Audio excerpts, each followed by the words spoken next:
Hello, my dear family. Can I ask you a question? When you hear the word abuse, what comes to your mind? Many people think only of physical violence. But did you know that a senior can be abused without a single bruise on their body? Some forms of abuse are silent, and sadly, they often happen to the people who deserve our love and protection the most. Today, let's talk about the different types of elder abuse, how to recognize them, and what every family can do to prevent them. Physical abuse. Physical abuse is probably the easiest to recognize. It includes hitting, pushing, slapping, pinching, rough handling, or using unnecessary force. Sometimes the signs are obvious: bruises, broken bones, cuts, or repeated unexplained injuries. But sometimes an older adult may try to hide what happened because they are afraid, embarrassed, or worried about losing the person they depend on. No one deserves to be hurt, regardless of their age.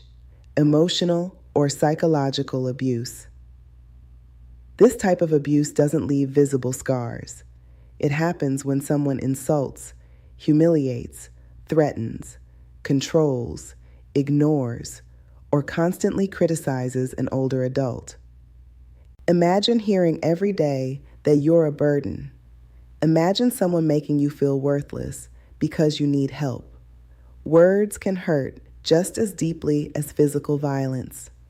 Watch for changes in mood, withdrawal from family, anxiety, fearfulness, or sudden loss of confidence. Financial abuse. Unfortunately, this is becoming increasingly common. Financial abuse happens when someone improperly uses an older person's money, property, or assets. It could be pressuring them to change a will, taking their bank card, forging signatures, or convincing them to buy things they don't need. Sometimes it even comes from people they trust. Families should regularly review financial statements, encourage open conversations about money, and be cautious when unexpected financial decisions arise. Neglect can happen intentionally or unintentionally. It occurs when an older adult doesn't receive the care they need. This may include poor hygiene, missed medications, inadequate nutrition, dehydration, unsafe living conditions, or being left alone when they cannot safely care for themselves. Sometimes caregivers become overwhelmed. That's why asking for help is a sign of responsibility, not failure. Self-neglect. Not every case involves someone else.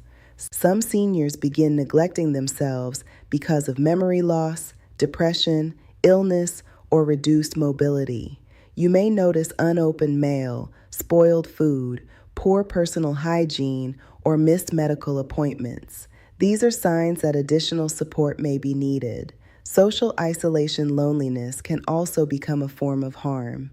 When older adults are intentionally isolated from friends, family, or community activities, their physical and emotional health often declines. A simple visit, a phone call, or spending time together can make a tremendous difference. Connection is care. How families can help prevent elder abuse. Here are a few simple things every family can do. Visit regularly and stay involved. Listen carefully when your loved one expresses concerns. Encourage them to maintain friendships and social activities. Monitor changes in health, finances, and behavior. Choose caregivers and home care providers carefully. Never ignore unexplained injuries or sudden personality changes. Most importantly, create an environment where your loved one feels safe speaking honestly. Our seniors spent their lives caring for others. As they grow older, they deserve to feel safe, respected, heard, and valued. Protecting them isn't just about meeting their physical needs. It's about protecting their dignity, their independence, and their quality of life. If you have concerns about an aging loved one or would like guidance on keeping them safe at home, Medinah Homecare Services is here to help. Thank you for spending these few minutes with me. I'm Aunty Mariam, and until next time, let's continue caring for those who once cared for us.